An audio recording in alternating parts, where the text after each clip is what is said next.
जगत में प्रत्येक व्यक्ति को किसी ना किसी प्रकार की निर्बलता अवश्य होती है। जैसे कोई बहुत तेजी से दौड़ नहीं पाता तो कोई अधिक भार नहीं उठा पाता, कोई असाध्य रोग से पीड़ित रहता है तो कोई पढ़े हुए पाठों को स्मरण में नहीं रख पाता। ऐसे अनेकों उदाहरण और भी हैं। क्या आप किसी ऐसे व्यक्ति को जानते हैं जिसे सब कुछ प्राप्त हो और हम जीवन की उस एक निर्बलता को जीवन का केंद्र मानकर जीते हैं? इस कारणवश हृदय में दुख और असंतोष रहता है सदा। निर्बलता मनुष्य को जन्म से अथवा संजोग से प्राप्त होती है, किंतु उस निर्बलता को मनुष्य का मन अपनी मर्यादा बना लेता है। किंतु कुछ व्यक्ति ऐसे भी होते हैं जो अपने पुरुषार्थ और श्रम से उस निर्बलता को पराजित कर देते हैं। क्या भेद है उनमें और अन्य लोगों में? क्या आपने कभी विचार किया है? सरल सा उत्तर है इसका। जो व्यक्ति निर्बलता से पराजित नहीं होता, जो पुरुषार्थ करने का साहस रखता है हृदय में, वो निर्बलता को पार कर जाता है। अर्थात निर्बलता अवश्य ईश्वर देता है, किंतु मर्यादा मनुष्य का मन ही निर्मित करता है। स्वयं विचार कीजिए।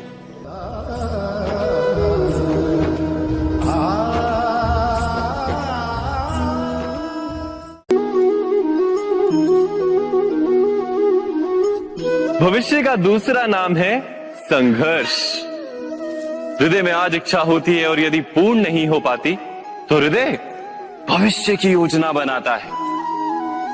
भविष्य में इच्छा पूर्ण होगी ऐसी कल्पना करता रहता है, किंतु जीवन ना तो भविष्य में है ना अतीत में।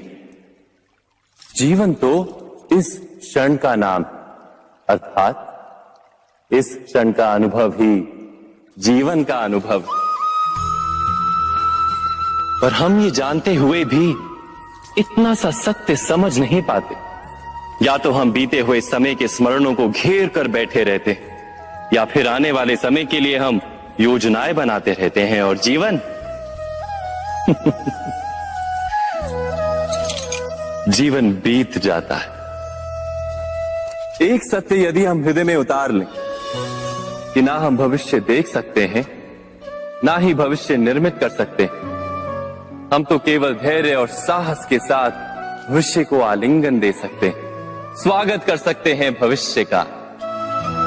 तो क्या जीवन का हर पल जीवन से नहीं भर जाएगा?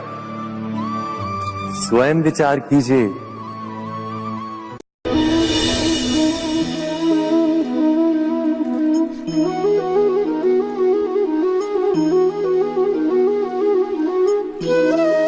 ज्ञान प्राप्ति सदा ही समर्पण से होती है, ये हम सब जानते हैं। किंतु समर्पण का वास्तविक महत्व क्या है? क्या हमने कभी विचार किया? मनुष्य का मन सदा ही ज्ञान प्राप्ति में विभिन्न बाधाओं को उत्पन्न करता है। कभी किसी अन्य विद्यार्थी से ईर्ष्या हो जाती है, कभी पढ़ाए हुए पाठों पर संदेह जन्मता है और कभी गुरु द्वारा दिया गया दंड मन को अहंकार से भर देता है। नहीं, क्या ऐसा नहीं होता? न जाने कैसे कैसे विचार मन को भटकाते हैं और मन की इसी अयोग्य स्थिति के कारण हम ज्ञान प्राप्त नहीं कर पाते। मन की योग्य स्थिति केवल समर्पण से निर्मित होती है।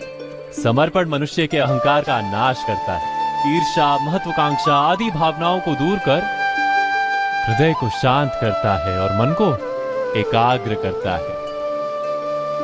वास्तव में ईश्वर की सृष्टि में ना ज्ञान की मर्यादा है ना ज्ञानियों की। गुरु दत्तात्रेय ने तो गाय और श्वान से भी ज्ञान प्राप्त कर लिया था। अर्थात विषय ब्रह्म ज्ञान का हो या जीवन के ज्ञान का या गुरुकुल में प्राप्त होने वाले ज्ञान का, उसकी प्राप्ति के लिए गुरु से अधिक महत्व है उस गुरु के प्रति हमारा समर्पण। क्या ये सत्य नहीं?